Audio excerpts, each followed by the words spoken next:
There are a lot of fan theories out there that people believe are true, even though it's not. And I'm going to give my own fan theories that people have given out over the decades that I believe are true personally. I do want to clarify these are just fan theories that aren't actual evidence for this. It's just what people speculate, just little fun things. Don't take it too seriously, because there could be some merit to it, there could not be. So the first fan theory that I believe is that the Tusken Raiders attacked the Skywalker family lineage. That there's some sort of linkage between the Tusken Raiders and the Skywalker family. Because every time the Tusken Raiders attack in the 6 movies, it's either attacking Luke or Anakin in some shape, way, or form.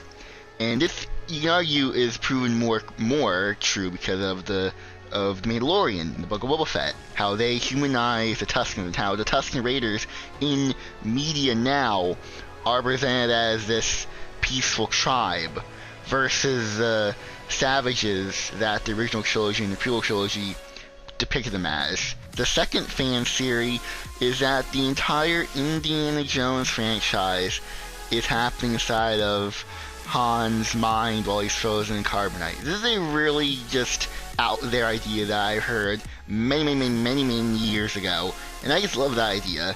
To just, when you watch the Indiana Jones films, they're all taking place inside of Han's mind while frozen in carbonite.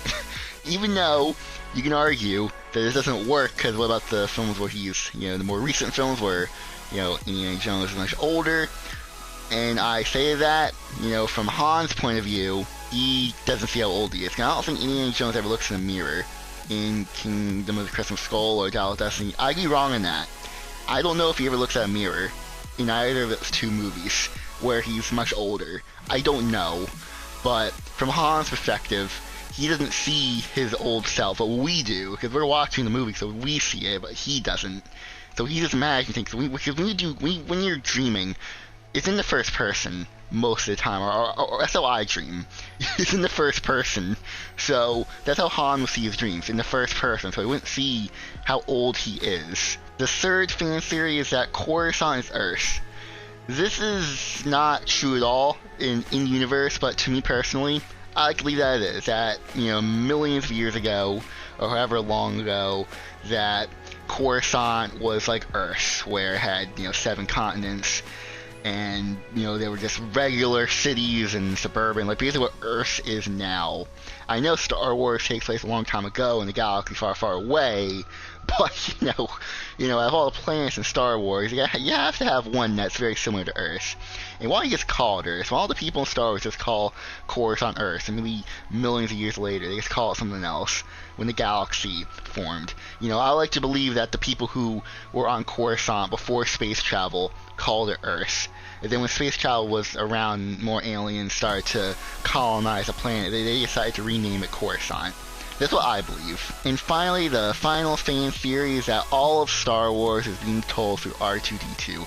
This is one of the oldest fan theories out there, dating back ever since the prequel trilogy wrapped up, because R2-D2 is in all of the Skywalker Saga movies.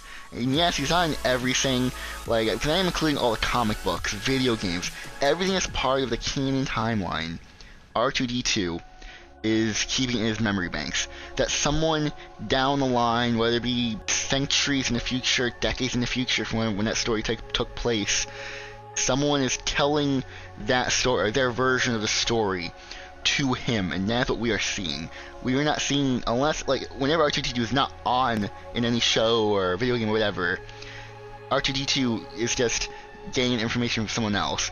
But if he is there, then that's more accurate to what actually happened, because he was there to record it or see it. So those are 4 fan theories that I believe. And like I said, these are not to be taken seriously. You can debunk these very easily. They're just fun things to sing about that aren't too serious. It doesn't hurt the story or whatever. Because at the end of the day, they are just fan theories that people have sort of come up with that, you want to believe, you can believe it, but if you don't want to believe it, then you don't have to. There's no harm in it. So if you guys enjoyed, make sure to hit the like button, subscribe. I'm gonna go now, so goodbye everyone.